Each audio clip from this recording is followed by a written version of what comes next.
antolatzaileen izenean eta niri izenean mila esker hona etortzeagatik, eta ongi etorriak izen zaitezte. Araban euskarak ez du saltzen. Hau Espainia dun neska, edo hau Espainia duk motel. Hemen euskara salitzea alparrikakoa da. Yo defiendo al euskera, pero creo que se están pasando. Lo hablan cuatro gatos y lo imponen a toda costa. Horrelako iruzkinak, horrelako komentarioak seguru asko, sarritan entzun dituzue. Pentsatuko duzue zer dira horiek aurreiritzia, gure konplejoak, benetan oinarritutako kontua dira. Datuek berriz beste errealitate bat agertzen digute azken urte hauetan. Araban, unionetan eta datu estadistikoen arabera, 2006ko datuen arabera, beraz datu zaharkituak alde horretatik, populazio elebiduna 25% da. Beraz, ez omen gara, ez gara dagoeneko laukatu.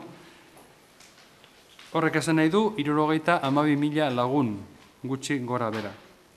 Elebidun hartzaileak, hau da, euskara ulertzeko gai direna baino, adirazteko edo idazteko zailtasuna dituztenak, berriz, euneko beste iaia 18 dira.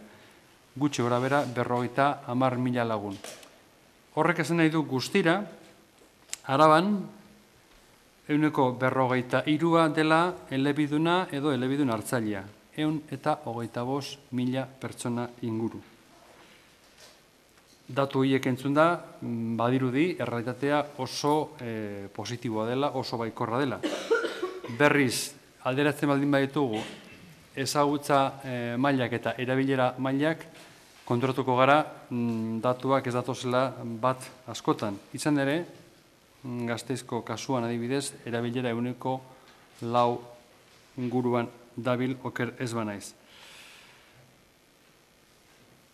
Galderak dira, zer gertatzen ari da? Zergatik ez dugu gehiago aurrera egin? Edo agian masokistegia gara eta ez dugu ikusten benetan zenbat egin dugun aurrera, azken urte hauetan. Euskararen inguruan hainbat kanpaina egiten dira. Ez dakidana da, ez dakiguna da, askotan geure buruari galdetu egin dugun galdera da, ea efektiboak ote diren edo kanpainismo utzean edo simbolismo utzean murgiltzen ote garen sarritan. Kontu horiek direla medio, euskararen komunikazio arabarako izenburua daraman mainguru hau antolatu dute antolatzaileek eta hori dela eta, aukeratu nagote ni neu moderatzaile bezala. Baina, zuek ezaret etorri ona ni entzutera jakina baizik eta aldamenean ditudan pertsonak entzutera. Lehenengo eta behin nire ezkerraldean, Iñaki Martínez de Luna, arratsaldeon. Arratsaldeon. Eta ongi etorria. Berdin. Entzungo duzue framing terminoa behin baino gehiagotan. Framing, frameetik dator, markotik dator, albisteen markotik nolabait, edo albisteen markoarekin zer ikusi dauka. Izan ere ez da gauza bera esatea mainguru aparta, edo aparteko maingurua. En fin, hitzek garrantzia handia dut, ez da? Iñaki Martínez de Luna, soziologo da bera, framing konzeptuak badu zer ikusi handia soziologiarekin, psikologiarekin ere bai. Berak Eusko Jaurlaritzako lehendakaritza sailean egiten du lan, prospektiba sailean, soziolinguista da, soziolinguisteko klusterreko kidea da, inkesten diseinuan aditua eta trebatua, eta gainera, nik gaineratuko nuke, bere kurrikulumen agertzen ez badin bada, euskaltzale militante aktiboa dela non eta Gasteizen. Berak alde teorikotik hurbilduko da zera gai honetara, eta bere ikuspuntua seguru naiz oso interesgarria izango dela. Itea, eta nire eskuinaldean, Joseba Kamio, zuri ere ongi etorri, eta arratsaldeon. Berak, ez dut esan, baina, eta barkatuko diozu, Iñaki baita ere Euskal Herriko Unibertsitateko irakaslea da. Lankide gara alde hortatik. Euskal Herriko Unibertsitatean ere ikasi zuen Joseba Kamiok, publizitatea eta harreman publikoetan lizentziaduna da, baita antropologia sozial eta kulturalean. Horretaz aparte, soziologia eta kastaritza ikasketak ere eginak ditu. Segurazko, Arman komunikazio kabinetea dauka.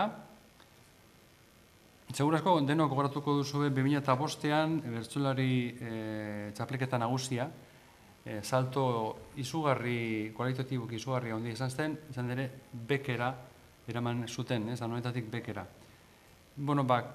Horren atzean egon zen komunikazio kanpaina, hemen nire eskuinean dagoen pertsona honek koordinatu zuen, eta hori zela medio, hainbat sari jaso zituen.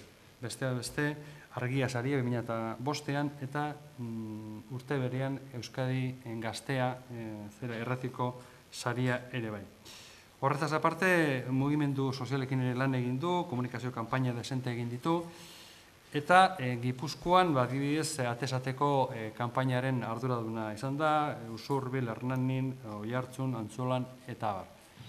Horretaz aparte, erraustegiaren aurkako kanpainaren arduraduna ere izan da, komunikazioaren ikuspuntutik, eta Gasteizko udalarekin ere lan egiten du, eta orain denok gogoan izango duzue Soy bilingüe, soy rico kanpaina. Bere atzean aldamenean dudan pertsona hau ere badago. Biek ala biek gai bera dute, bakoitzak bere ikuspuntutik helduko dio, batak agian teorien ikuspuntutik eta berriz Josebak alde praktikotik. Bioi eskatuko dizuet, mesedez, aldela 20-21 minutu inguru erabili eta gero zuen txanda izango da. Nahi duzunean, lehenengo eta behin, ongi uritzen bazaizue, Iñaki komentatu dugu.